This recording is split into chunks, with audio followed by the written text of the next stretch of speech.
Welcome to another edition of Wildcat Country. Eric Cohen and Shane Dale. And let me just say this. Arizona is, I believe, one of the only teams in the country that has defeated three ranked teams, Shane, in football: Alabama, Texas, and Arizona.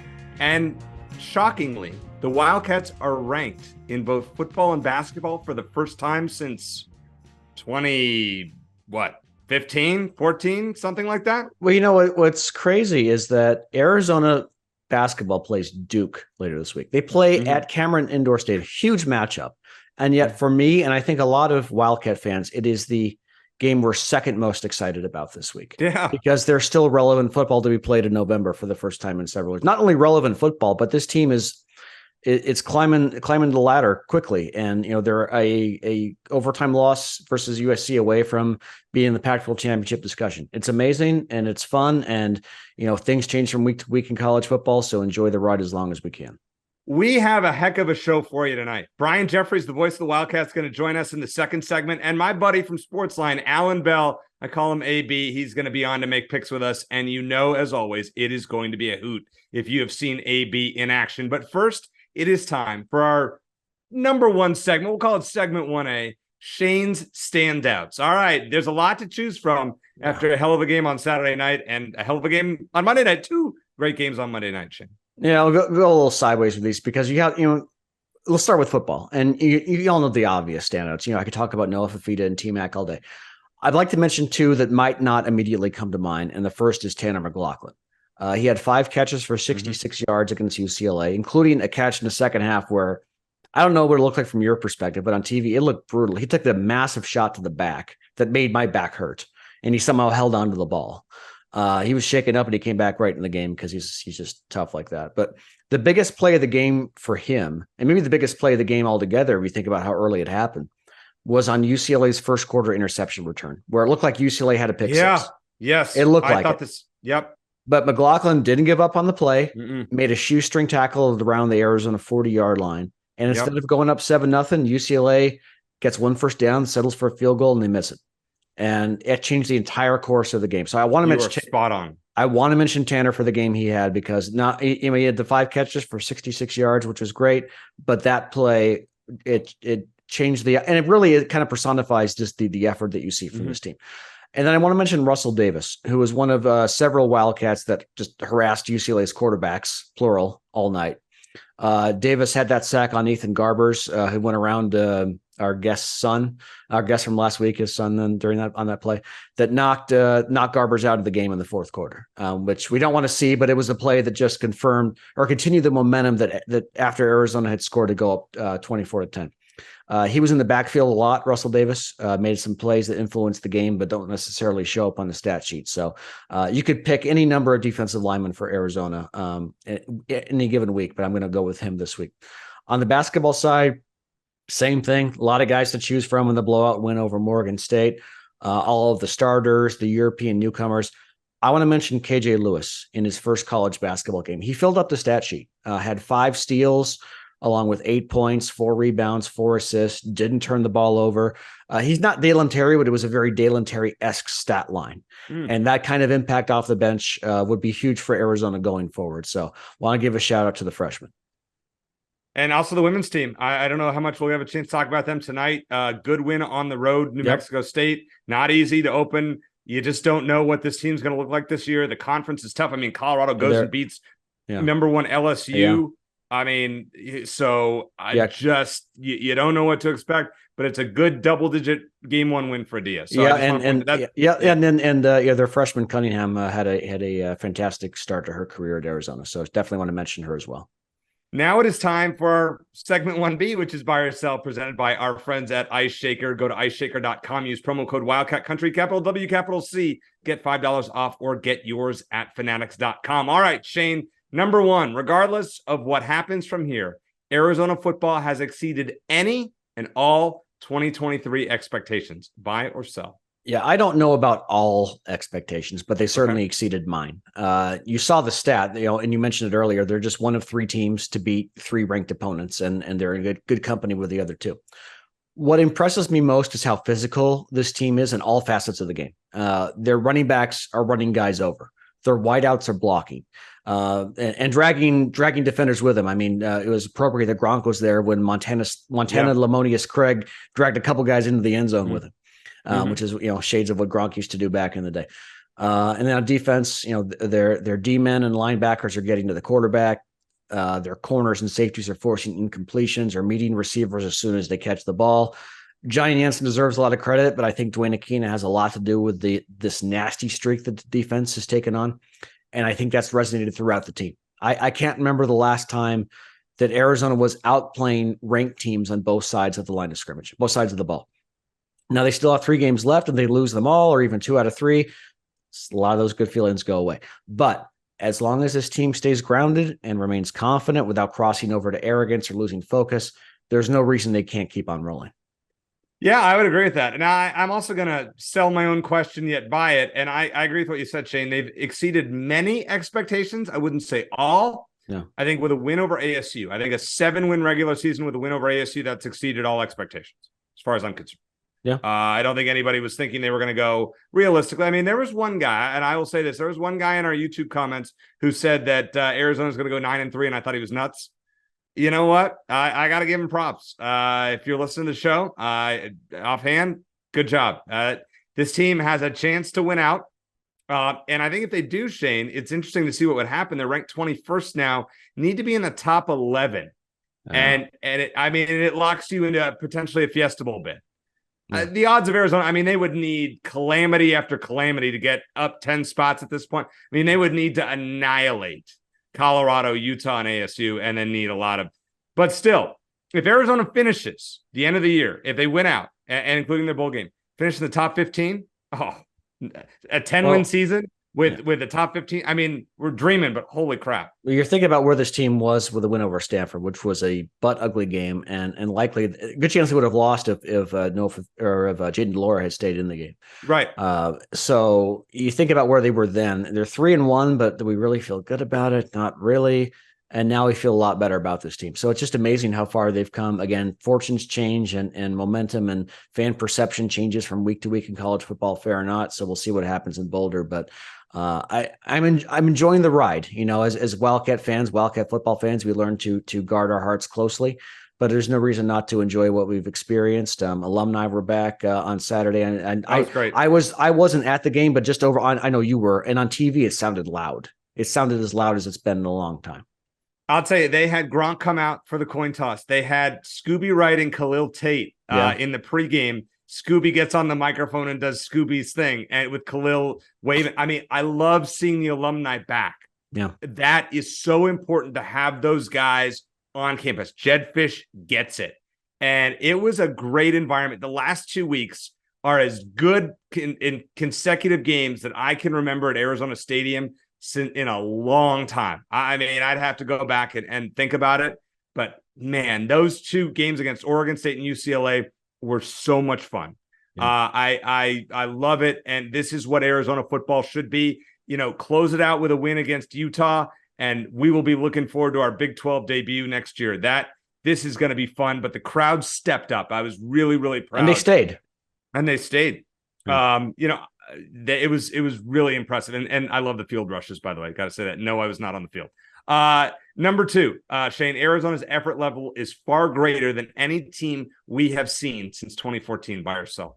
Yeah, I'll buy it, at least since 2014, because I think in 2014, you saw a lot of individual players with that high effort level, including our guy Scooby, who you mentioned. Everyone's hitting hard right now for Arizona. Everyone's playing with maximum effort. And so to see that just be team wide, I feel like it's almost like contagious with this team. Even on special teams with a blocked field goal, you're seeing it everywhere. So the effort level on a team level, I would, you could debate whether this team is playing as well as the 2014 team did at its peak. But in terms of the effort level on a team perspective, you could even argue that it's better because it is a universal effort. The players have bought in. And again, you go back to Tanner McLaughlin's play. If the whole team doesn't buy in, some guys wouldn't make that play. Some guys would give up on that play, and he didn't. Right. And I don't think there's a single guy on that roster who would have given up on that play because they are all bought in, and that's why you're seeing the effort. Yeah, the other thing I want to point out, Noah Fafita throws some passes that are in such tight windows, And, I know he has a very high completion percentage, but he threw a couple. And I think one was to McLaughlin. I was like, wow. I thought it was going to be intercepted, and it ended up going for a first He's down. got a lot of zip on his ball. He doesn't have it's like the strongest arm in terms of getting it downfield, but I'm amazed that some of those passes he throws aren't tipped because he throws it so hard. You can see the rapport with him and T-Mac. It is, T-Mac has to listen, going to Oregon would have been great, and I get that. But T-Mac has to love playing with these guys. Kean's going to start next year probably with McLaughlin out, graduating, to have the Servite guys, Jacob Manu, who's been an impact player. These Servite guys have literally changed the program. Well, and Jacob Cowling, fantastic. These young guys, these young receivers, Malachi Riley, Kevin Green. These are some players as well. So it's really, this team has been fun to watch. Yeah. Now, let's talk about next year for a second. Thoughts on the Big 12 football scheduling model? Anything that, I know it's not really a buy or sell, but just any thoughts of what you've seen on that? Yeah, I'm looking at it right now. I'm just looking at their home games for next year. And I'll tell you that the as of now, it's kind of funny that the more things change, the more they stay the same. The game that concerns me the most would be the one at Utah. Now, every other game, at least at this moment, looks either winnable or a game that Arizona should win. All of their home games, you could argue if they were facing any of those teams at this moment, they should win. You go on the road, Utah obviously would be very tough. The rest of them, TCU, UCF, BYU, they're all winning. I think fortunes change week to week, so I'm not getting ahead of myself, but none of those, it's just funny because it's like there's no Oregon, there's no USC, there's no Washington, there's no team. And of course, with Oklahoma and Texas going to the SEC, you don't have to worry about them. There's no team that really outside of, again, Utah that really concerns me. But yeah, there's several teams they play 3 out of 4 years. I think Utah is 3 out of 4. Kansas State, they play all 4 because the next 2 are non-conference games. That's right. They play K-State every all 4, and ASU as well. Right. And Kansas State has been fantastic at home this season and dating back to last year. That's going to be tough. I really don't like that non-conference game next year. That's true. I wasn't looking at the K-State game because I only have the quote-unquote conference games on there. Yeah. I will tell you this. And looking at it, my first opinion was this could be a 8-9 win team. I really, assuming that there's not transfers and nobody. If it's there's always some of that, but But you keep the core. Yeah. Like this to me looks like an 8 or 9 win team. So I just with that schedule, we'll see how it shakes out. There could be some crazy quirks, but it doesn't faze me. Like when we saw this year's schedule, we were like, oh my God, Washington and USC back to back at Washington State, where Arizona doesn't usually play well. Then you got Oregon State and UCLA, who we assumed were going to be ranked or close, and they ended up. 5 ranked teams in a row. Arizona went 3-2 and lost the 2 games by a combined 9 points. And 1 in triple overtime. Yeah, by an average of 9 points and 1.5 overtimes per game. An average of 4.5 points and 1. Yeah, that's what it is, right? 9 points combined. Yeah, right. Crazy. Yeah, and then the nice thing about even numbered years is Arizona gets 5 conference games at home because the ASU game is at home, so they'll have them back in Tucson. That's the nice thing about if you ever get you get a chance to beat your rival on the road, which are again we'll get to that in a couple of weeks. And Arizona hasn't done that in Tempe in 2011. The nice thing is if you get a win, you don't have to go back there for 2 years. You have that win in your pocket. And you have to go back for 2 years, but they'll have Arizona, ASU at home, Colorado at home, Texas Tech, Houston, West Virginia, all look like very winnable games at this moment in time. Okay, now let's kind of pivot a little bit. We'll talk more football with Brian Jeffries. Arizona men's basketball was absolutely dominant against Morgan State, winning by 60-something. Shane, what are the realistic expectations? I know not another buy or sell, but realistically, what do you think this season? Realistically, like what is fair to expect? For you, because what I think. What I think. No, they're on paper and the very limited time we've seen them together on the court, I think certainly they should be favorites for the Pac-12 title. You should expect them to win at least a couple games against the ranked opponents they have coming up. The Duke game is going to be maybe the toughest. Michigan State lost at home to James Madison on opening night. So you just never know. You never know. And then I think that this team is geared more for March than previous iterations. Now, tournament's still a crapshoot. You have one bad game or one bad half and you're done. But I think Arizona filled the holes that I think they were apparent to see in their one game tournament game last year. And even in the tournament the year before that, They have depth at the guard position now, some very good guard plays. They have those that alpha or maybe multiple alphas like you talk about, like guys who can take over a game. I think both Boswell and Love fit that description. And they have some more defense and toughness now. They added a Kashad Johnson and a couple of the guys from Europe. So I think they're a more well-rounded team, at least on paper. We'll see how it all comes together. Injuries always play a factor, but I'll just say it. I expect this team to go out and win the Pac-12 because they should. The NCAA tournament is always a crapshoot, but I expect them to win the conference. Interesting. I would agree with that. I think USC looked really impressive to me on Monday night against Kansas State. I think it is a 2-horse race in the conference. I don't think UCLA, from what I've seen, is up to par. I was not all that impressed with the little bit of that I saw of them on Monday night. I think Arizona is really good. I mean, that Michigan State game now, you watch them shoot 1 of 20 from 3-point range. They lose to James Madison. You're like, well, I mean, in Palm Springs, that's winnable. Alabama's winnable. Wisconsin's winnable. We'll make our predictions for the Duke game later in the show. Florida Atlantic, it's out west, and Purdue, I guess, that's kind of a home game for them. So we'll worry about that. But I could see 4 wins. 3-3, I think, is a must. But I think I could see 4 wins. I'll say that. I think this team, we talk betting and stuff like that occasionally.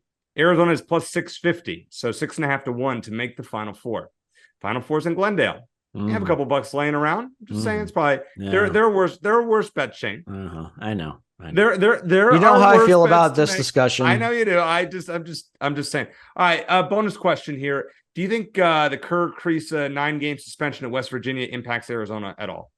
Doesn't sound like it. It's kind of a weird thing because it's kind of, intentionally vague. And Arizona released a statement that said the NCAA agrees that they didn't do anything wrong, which that's fine. I mean, but there was no such statement in previous situations. And isn't it funny that this whole thing is kind of the gift that keeps on giving during going back to the Sean Miller era? It's like you think you're done with it and you're not, but it kind of sounds like a nothing burger from Arizona's perspective. And I'll believe that until I hear something differently. So it sounds like they expected something like this to come down, and they weren't going to comment on it naturally until there was an official announcement that Kerr was going to be suspended at West Virginia. So I'm not concerned about. I will choose not to be concerned about it until I have a reason to think otherwise.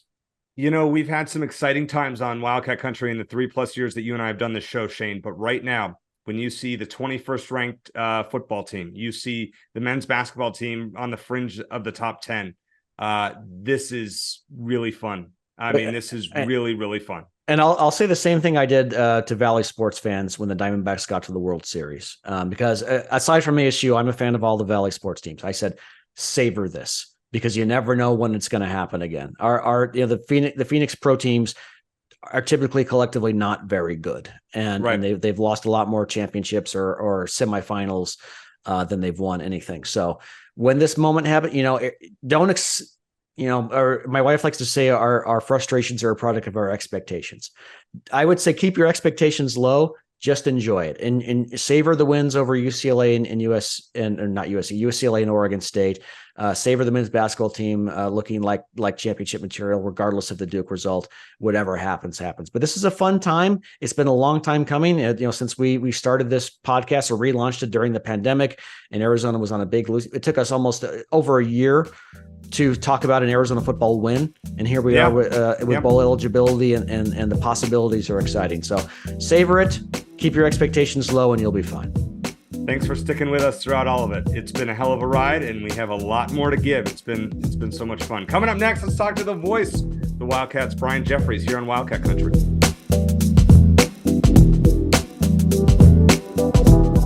What's up, everyone? It's Chris Grakowski, and football season is back. Ice Shaker is a proud sponsor of the Wildcat Country podcast. Don't forget to check out some of our new products like the Ice Shaker with the built-in bump box speaker that's going to absolutely pop at your next tailgate party. Let's crush it this season. Bear down! Shane, is this not the perfect time to have the legend, Brian Jeffries, the voice of the Wildcats, on with us this week? Arizona ranked number 21 in the college football playoff rankings. Who would have ever thought? Brian, we'll start there. First of all, thank you so much for coming back on with us for the second time in 3 months. How incredible is it that we're talking about a ranked Arizona team with a chance to go to a big bowl game in early November?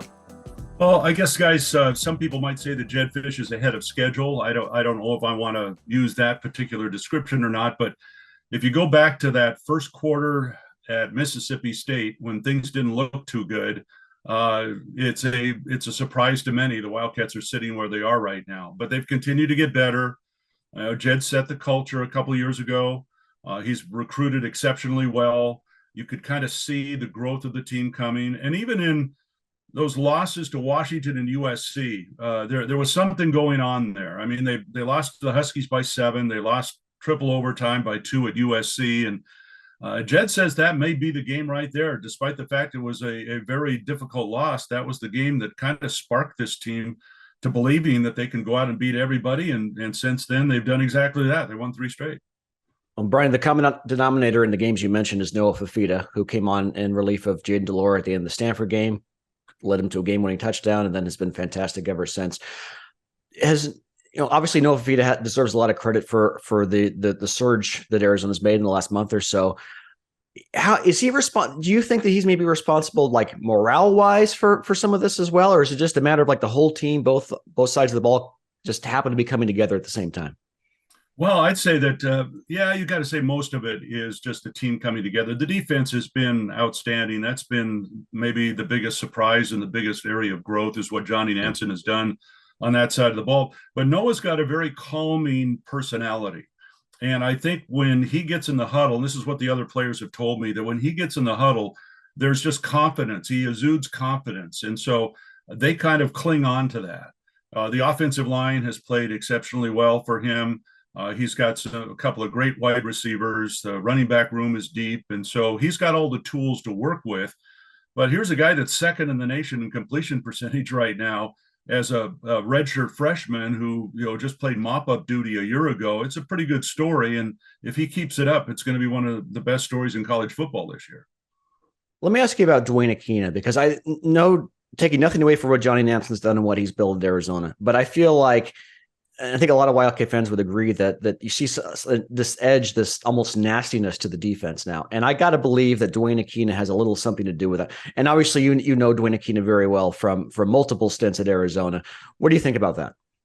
I would agree, because if you go back to August, and my opinion doesn't count, but I looked at the defense and they had fortified the defensive line. They brought in a couple of excellent transfers to shore up the linebacking spot, but they lost some key guys in the secondary off last year's team. And to me, that was the biggest question mark. Could that defensive backfield come together? Is there enough talent there for them to be where they are now, I guess. And Dwayne Aquina is the guy that gets all the credit for that, because he is a master at it. And that's his specialty. The secondary, the safeties, helps in the corners. I mean, he is just a guy that, yeah, you're right. I mean, he's a fiery guy. He really is. I remember, and I don't remember exactly what the play was, but we were at Stanford earlier this year. And of course, he had coached there previously as an assistant. And there was a play that went against Arizona. And from the opposite side of the field, I mean, I could see the red in his face. I mean, he was upset at the officials is what he was mad about. But it tells you a little bit about his personality. And you see it on the field. I mean, on the practice field, I should say, because he's not a guy, he doesn't use 4-letter words or anything, but he's not afraid to get in the face of the guys. And he brings out the best of them. I think the safeties have improved the most under him. It's nice to have a couple 6'4" corners. That's been a huge dividend, but I agree. I think he deserves a heck of a lot of credit for that secondary, and then that's helped the entire defense. I want to ask you about two separate things in one question. Do you notice a better effort level from this team as compared to teams we've seen in, let's say, at least a decade? And number two, totally separate, let's talk about the crowd and just your thoughts on Arizona Stadium. When you walk in, during the timeout, just what you see, how much different does it feel to you over previous years? Well, I'll start out with effort. And I think the effort's always been there, but I think the other E word that we need to add is energy. And that's what they've really brought, in particular on the defensive side. But I think the whole team just is playing with a lot more energy. And you guys know, when you win, you gain confidence. And they're also, the chemistry has been good. So we had Martell Irby on after the game the other night, and he talked about just the love in the locker room between all the guys. And that's hard to, you can't overlook that kind of thing. That's a key part of any football team or any athletic team, is to have that type of chemistry in the locker room, because it works its way out onto the field. And in terms of the crowds, the people, we went through, as you guys well know, some dark days. And it's been kind of slow for the fans to say, okay, maybe we got something going here. Let's go out and see what it's all about. The energy level of the fans this past week was probably the best it has been all season. And maybe since prior to, I'd have to go back to some of the Rich Rodriguez games, the last time we'd seen that type of energy in the stadium. And it's all led by the student section. And they were there, they stayed for the game. And that's always tough for students, especially at a 7:30 game at night, because you know what happens later on at night. They'd like to go out and party, but they stayed, and it meant a lot to the team, and certainly was a big part of the win. So I live a couple hours north, as does Shane, and I drive down for every home game. I've missed one non-2020 home game since 2007. And after I leave in the parking lot, I'll put on your post-game show.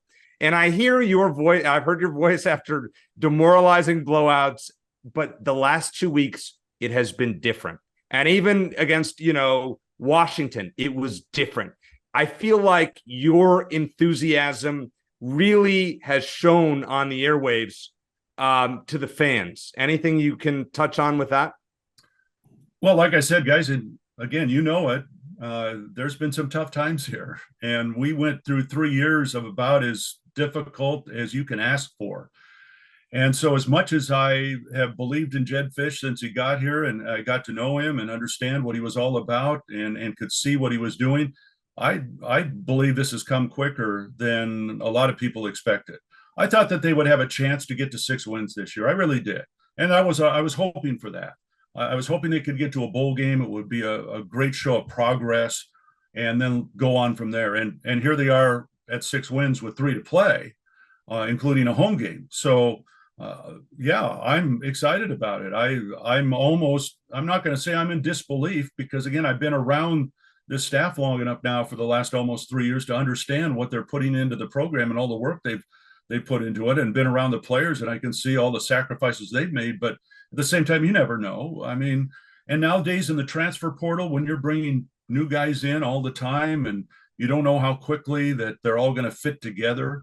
But they've been able to do that. And in particular, again, you go back to the defense, and bringing in some talent has made a whole lot of difference. So yeah, I'll admit I'm excited. I'm also a little, not scared isn't the right word, but I'm wondering what's going to happen over the next 3 weeks. Yeah, because some really great things could happen. To me, if you're in a bowl game, that is a goal you want to reach. So they've hit it. Now they can move into a more prestigious bowl depending on what they do over the last 3 weeks. And so now you get a little nervous about, okay, we're going to Boulder this week, last home game for the Buffaloes, and everything that's gone into that program this year. And they've got some talent, despite the fact that they've had some tough times here of late. So you're nervous, and you're hoping that the Wildcats continue to play at that same level. Well, I think we're right there with you, and it's crazy that we were excited about the possibility of 6 wins before the season, and now it would be fair or not a big disappointment if they lose their last 3. But let me look ahead to the game in Boulder. Like you mentioned, Colorado's definitely been on a slide lately.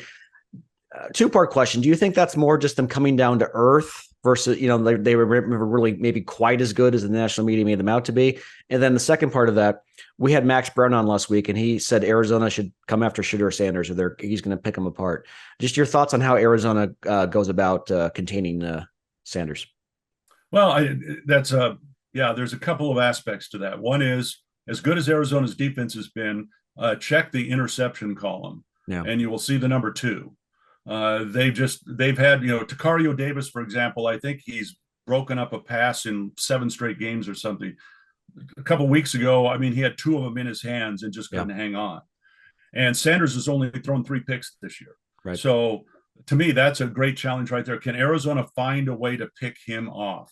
Johnny Nansen doesn't do a lot of blitzing. He loves pressure defense, but not necessarily. So I think that's going to be part of the game plan is here. Okay, what are you going to do? Are you going to continue with what has got you here? Are you going to try and pressure Sanders? or are you going to try and come after him? I don't know, but I think that's going to be a fascinating part of it. Now, in terms of what happened to Colorado, to me, that I go back to Jed Fish's first year. You go 1-11 because anytime you're a first-year coach and things have been down, and Colorado was definitely down last year, it's hard to just instantly turn it around. He beat a mediocre TCU team. Yeah. He beat a mediocre Nebraska team, and they had to go overtime to beat Colorado State, another mediocre, in my opinion, a mediocre team. And their other win is three points at ASU. There you go. And so I think it's more the fact that they just, they had 3 games. Nobody knew what he had those first 3 games. It was hard to scout them. I don't know how many people knew how good Travis Hunter was before he got hurt. He hasn't been quite the same since, but again, he might be one of the most dynamic players in the nation. But that's Sanders and Hunter, and beyond that, what does Colorado have? And now people have kind of figured him out. And like you said, the schedule has caught up with him as well. All right, well, let's pivot to basketball. We got the first taste of regular season play with Arizona's big win over Morgan State. I think it was the second most lopsided win in program history, was what I read. Your initial thoughts on this team, what stood out to you in that first game? Well, Tommy's brought in some outstanding players. Now, again, we go to the transfer portal. You get Caleb Love out of North Carolina. He's played in the Final Four. You get Kashid Johnson out of San Diego State. He's played in the Final Four. You get Jaden Bradley, played at Alabama, again, a tournament team. So you get guys like that in the program. They're going to pay dividends, and they are going to pay dividends.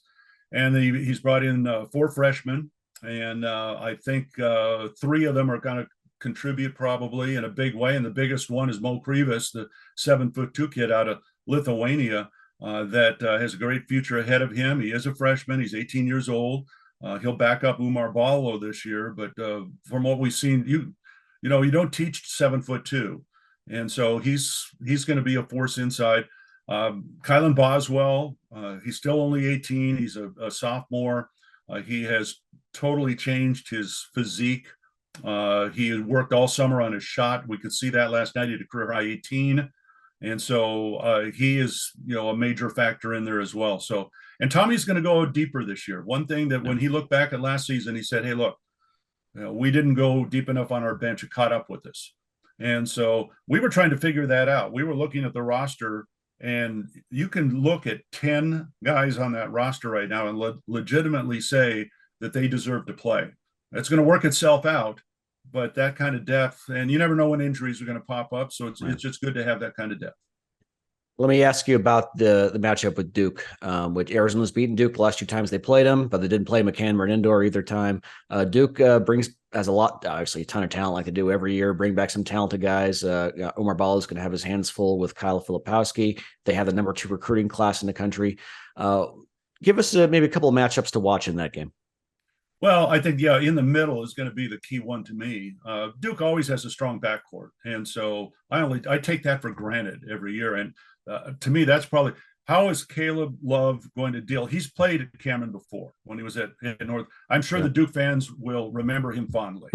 And so how does he deal with that? And then how about the guys that haven't played at Cameron before? And I've been there. I know what it's like. It's not the biggest arena, but they're right on top of you. It's a great tradition. Duke is always good. They might be the best team in the country, at least as we look right now, 1 game into the season. So how Arizona deals with the environment, to me, I think is going to be as important as anything. They've got the talent. And, I talked to Tommy yesterday afternoon and before the first game, and I said, this is kind of unusual. He had 2 exhibition games, and they don't always do that. And they also had the trip back to Israel over the summer. And so they've had all these guys together for a lot longer than maybe you would normally have, in particular when you bring in those freshmen and transfers. And so he thought that they were a lot further along in terms of their early season development because of the fact that they've been together a lot longer than you might normally have. And so we'll see how their maturity and, again, how they deal with the environment. I think that's going to be the key there. The thing about Arizona's schedule is it's crazy this year. It is so tough. So they're not going to win all those games, but it's only going to help you to play them. And that was Tommy's philosophy when he set up the schedule is, we can't be afraid to go on the road and play Duke. We can't be afraid to play Michigan State and Alabama and Purdue. Hear that, Eric? He's scared. He doesn't like all the tough competition in non-conference. But you guys know that when the selection committee starts looking at that strength of schedule and that net number, this all plays into it. And Arizona's going to win more than they lose, but it's only going to make them better to play games like the one to do. Agree with you 100%. I love it. And I love the fact that Eric's smiling about it right now. Last question for you. I'm going to pivot back to football here for one question, because we probably aren't going to talk to you before the matchup with ASU. And it feels like the shoe's kind of on the other foot, because a lot of times over the years, Arizona goes in as the underdog. They have nothing nothing to lose. This is their bowl game, essentially. This year, it's going to be different. We don't know what the momentum is going to be like going into that game, but just on that level, should Wildcat fans be wary that ASU could give Arizona its best shot when they play in Tempe? Absolutely. I mean, Sun Devils have a solid defense, first of all. I mean, their weakness has been on the offensive side, at least from what I've seen. And I know they've had a number of injuries there. But for the most part this year, maybe with the exception of that game up in Salt Lake City, they played pretty good defense this year. And so to me, I've been through enough of these that now you never take anything for granted. You never look at the records. I could throw out a million cliches here. That game, you can't predict that game. And so a lot of it's going to have to do with what happens over the next 2 weeks. What's Arizona sitting at in 2 weeks? They know they're going to a bowl game, so that's not going to be on the line. But maybe a more prestigious bowl might be on the line. And just the whole pride thing. And for ASU, that's what they're playing for right now. And if they could beat Arizona, a bowl-bound Arizona team, I don't know how many fans always say, and I hate this, at least from an Arizona perspective, is, well, if you beat ASU, then the season's okay.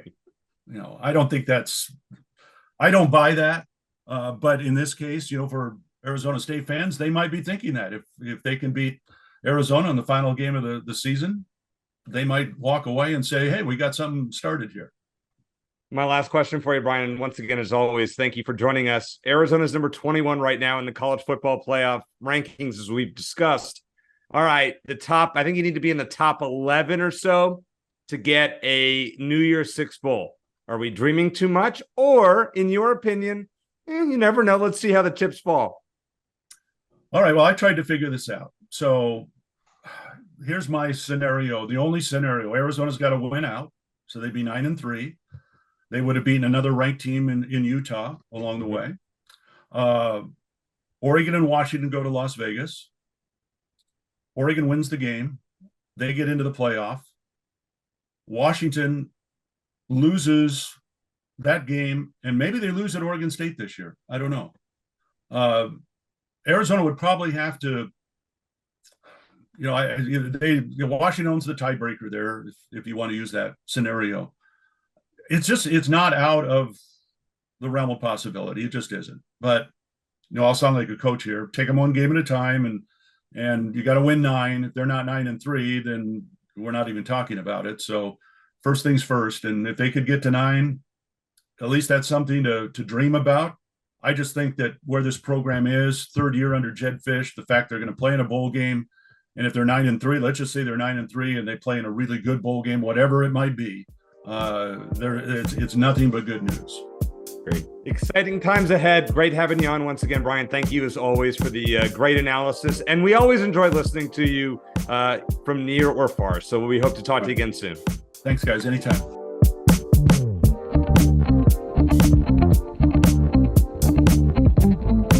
Shane, always great to talk to our buddy Brian Jeffries. Great analysis from the voice of the Wildcats. But now it's time for one of my good buddies from Sportsline. You can find him on just about every early edge program. He's also the executive producer. It is my boy, Alan Bell. AB, you were 5-4 when you were on with us in week 3. Now you are back. Now our pal Jeff Bloom, who was on last week, the first person to ever go 9-0 to sweep the board. Something Eric and I have never done is have a perfect week picking football. In the 3 years we've been doing this.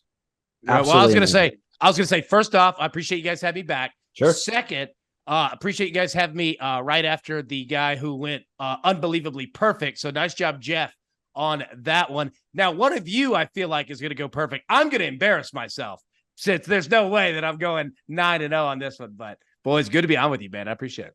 Well, let's start it. We're going to start in the SEC, which is your specialty, AB, and I'll let you make the first pick.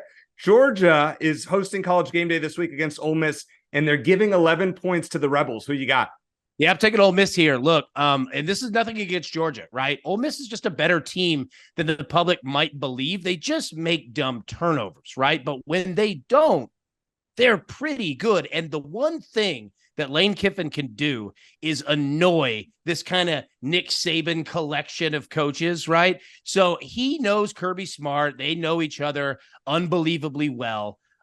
Georgia wins the game, but 11 points is too much. I'll take Ole Miss here. Dane? Yeah, I'm a simple man, and I make a lot of these picks based on what the team did the previous week and how I think they're going to respond. Ole Miss just barely got past A&M, which I think had lost 7 straight on the road or something like that. And then Georgia got a scare from Missouri. A Missouri team that's good, but the team that Georgia should have put away. And every time Georgia's been sort of challenged in the last couple of years, the next week they come back with a vengeance. I think they're going to be ready for this game. I think they're going to find a way to cover. I actually, even though Shane, you're one behind me, we both went 6-3 last week. I'm going to disagree with you. I'm going Ole Miss. I agree with AB, but I think it's going to be right on that line. I have Georgia by 10, so I'm going Ole Miss barely to cover that line. All right, AB, I got to start with you again on this one. Your boys, the Tennessee Volunteers, are giving 1 at Missouri. Now, we're Pac-12 guys. We don't, soon to be Big 12, but we don't know that much about the SEC. Tell us who you like in this game and why. Well, okay, so I'll say this. I know that we pick spreads on this game right here. Yeah, but this is basically pick them. Yeah. Take the over. Yeah, I got that. Yeah. Just personally, take the over. I think it's 58.5 as we currently sit right here. I'm going to take Missouri, though, to win, to cover. Interesting. Yeah, Missouri's a good football team, man. And, I know that, last week against Georgia, they look great, right? It was a solid game, but they've done that all year. Like, Missouri's better than people give credit for. They can score a lot of points. Their defense isn't that great, but Tennessee's not the same team that they were last year. They're not scoring 60, 62 points. They really don't even throw the ball that much. This is actually the best rushing team in the SEC and a top 5 rushing team in the country. So I think Missouri can actually play Tennessee's game better than Tennessee can. Yeah, give me Missouri. I really feel guilty, Shane. I'm actually going against him, and he's the Tennessee homer. He's pulling a U, picking against his own team. I'm going Tennessee, and we haven't even gotten to my anti-homerism yet. Oh God, here we go. Yeah, go ahead. Well, Eric, you talk sometimes about suspicious lines in Vegas. I feel like this one's a little suspicious, with Tennessee being a slight road favorite. Suggests maybe they know something we don't, and I think Missouri. It's a situation where they expended a lot of energy, a lot of focus on beating Georgia. That didn't happen. They have to come home now and play. Still a good team. I think it's going to be tougher for them to get up with this one. I think they're kind of ripe for the pickings in that way. So give me Tennessee to win. Yeah.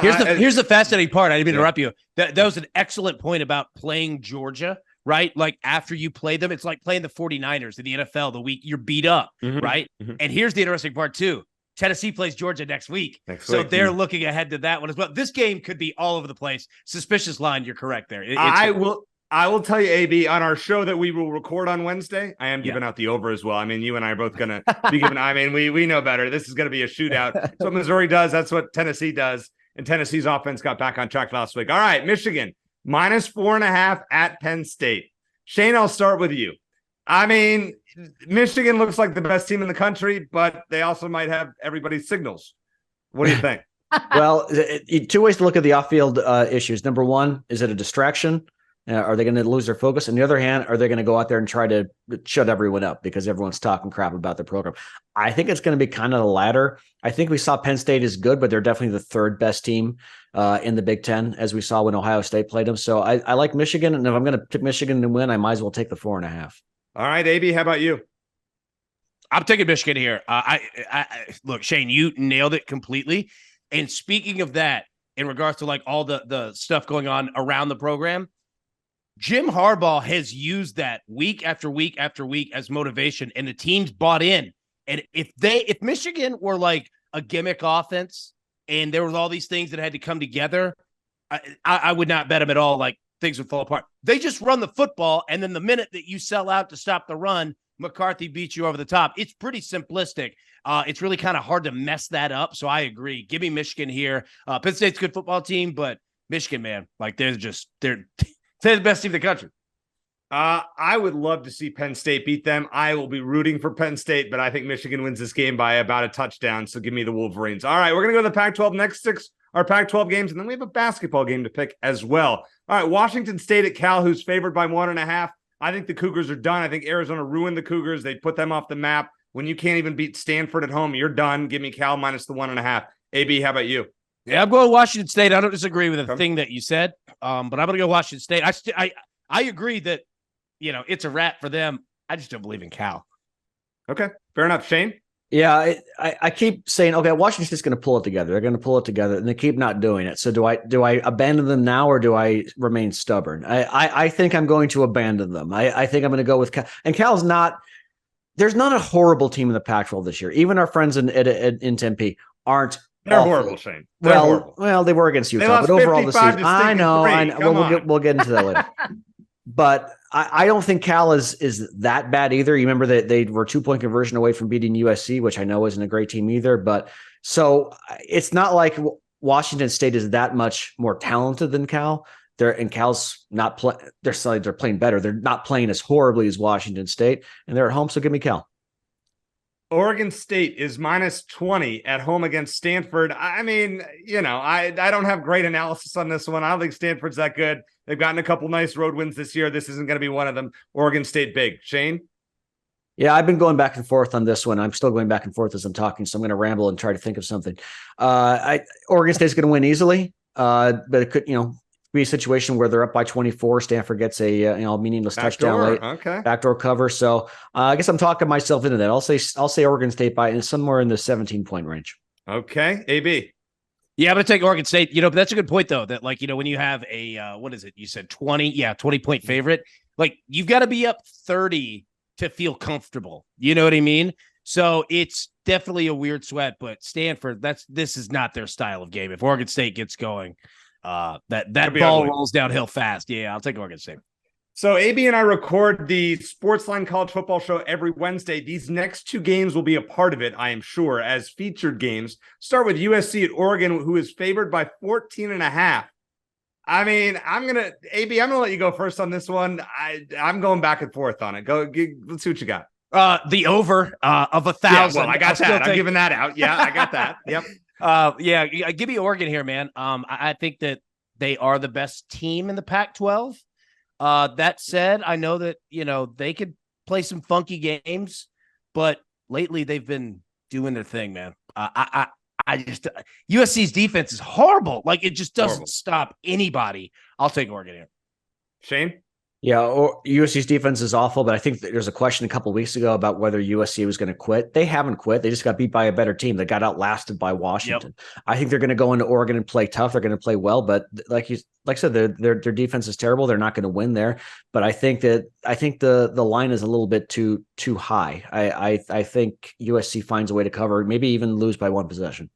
Boy, Shane and I are agreeing on most of these games this week. I actually like USC to cover. I think they're going to play better. I think Oregon's going to score in the 40s. I think USC is going to score in the 30s. But I think with that hook there, that's a number I want no part of it, 14.5 or 15. So I'm going to roll with USC plus the points, not confidently. All right, now here's a tricky line. Yeah, go ahead. I was going to say, and again, don't interrupt. Like Oregon's defense is not much better. Like their defense is not great. I've watched their secondary just get torched by bad teams. So I mean, yeah. Like, and USC's offense isn't the problem. Here's the weird thing. Like, I agree with you on this sense, 14.5 in the hook.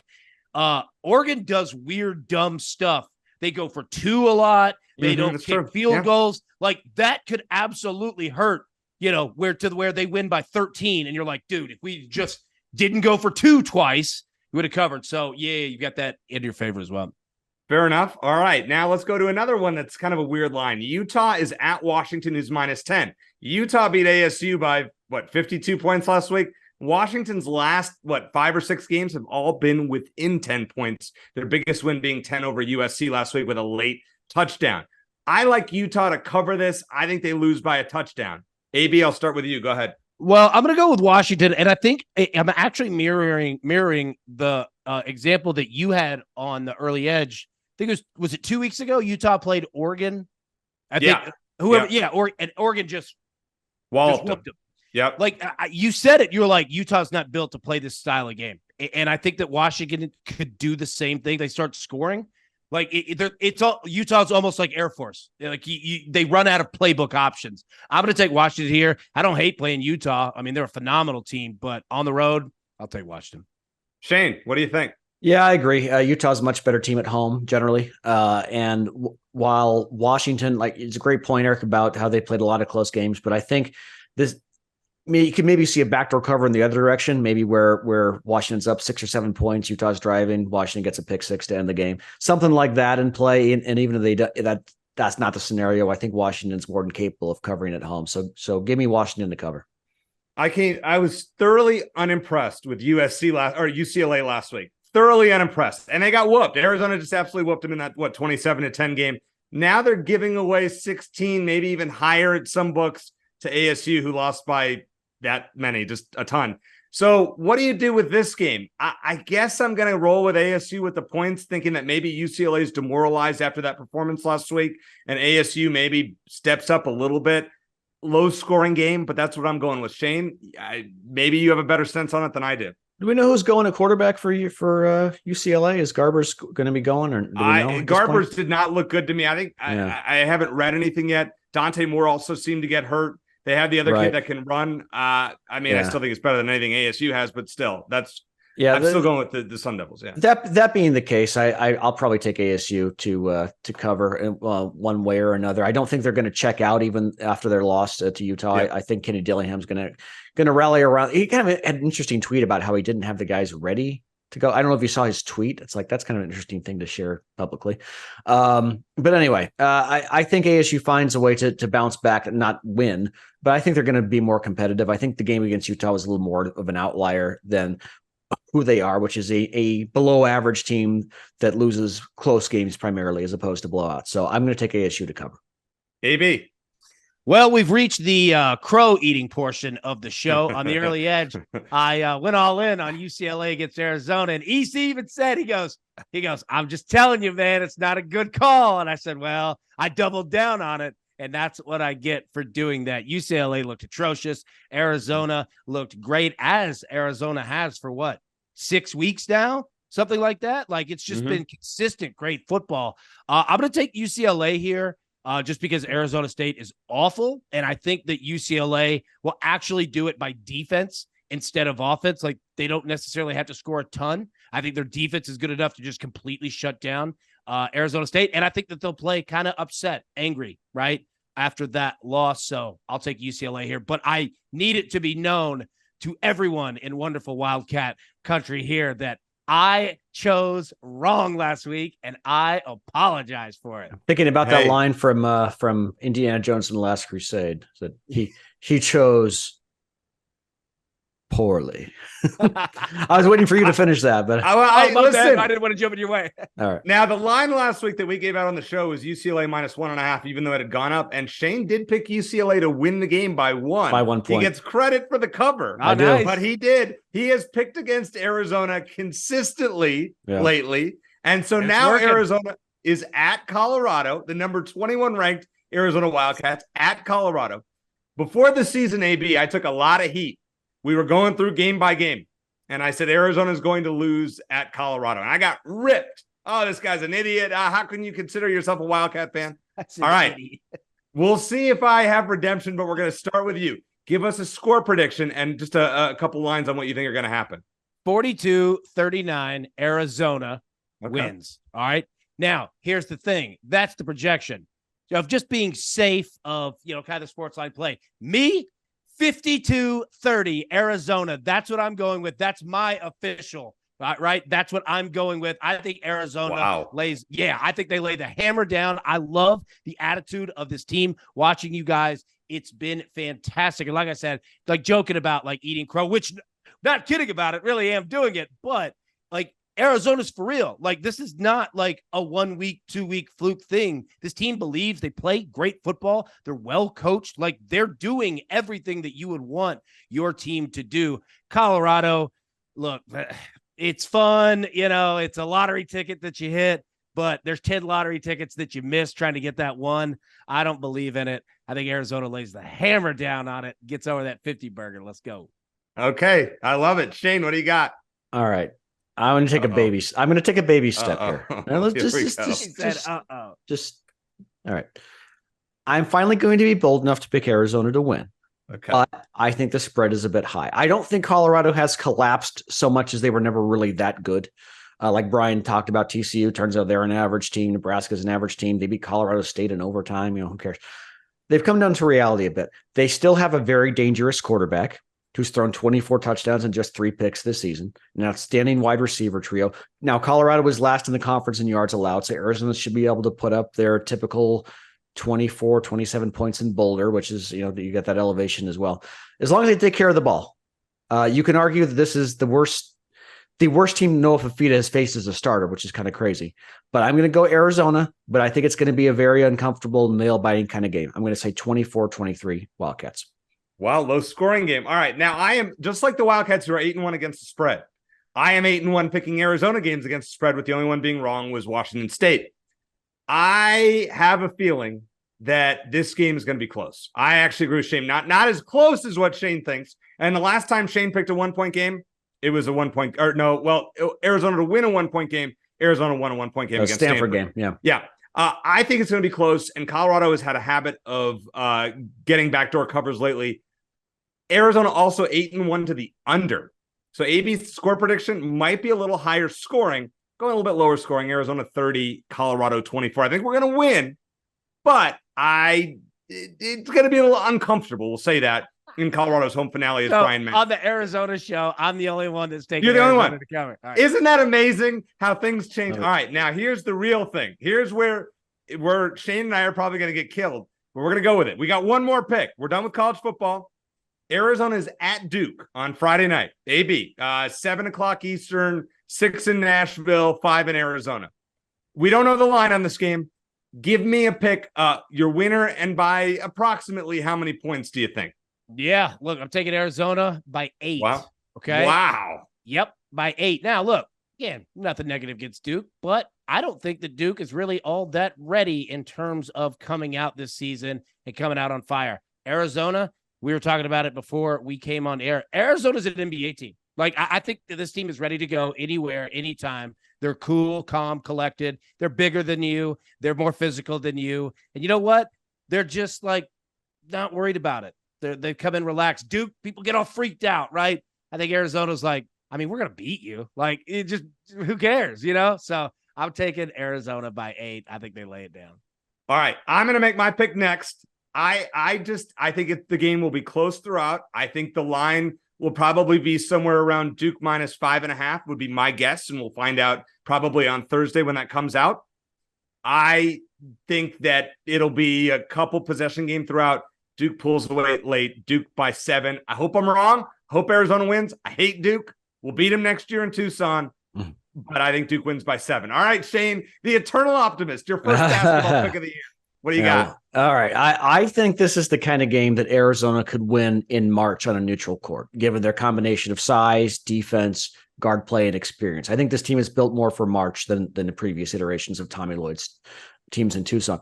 But I think it's a bit too much to ask for them to win this game in Cameron Indoor this early in the season, as they're still establishing an identity, regardless of what they did against Morgan State.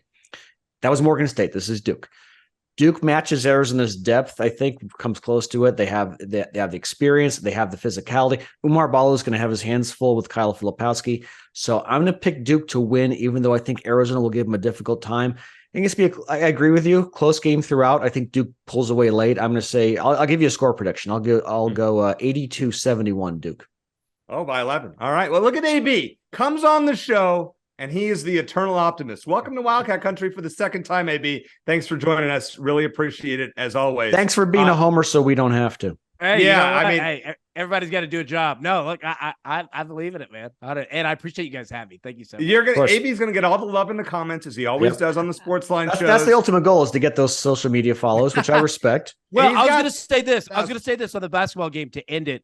Like, I thought that was a great point by you in terms of March, like Arizona, like being a team that's going to make a serious run for a title. And I agree.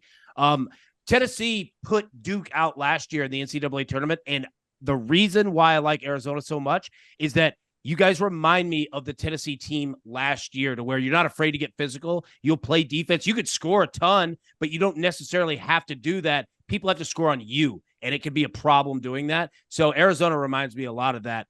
That's why I like him here, but I appreciate you guys having me, man. The first time I was ever on a show with AB was the Arizona-Tennessee game, December 17th last year, when they were in Tucson. That was my debut on Early Edge with AB.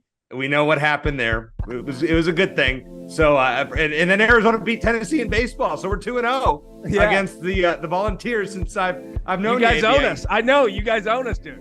Gotta love that. Well, thank you so much for joining us. For Brian Jeffries, always great to talk to him. Shane Dale, Alan Bell joining us. I'm Eric Cohen. Thanks for listening. And as always, bear down.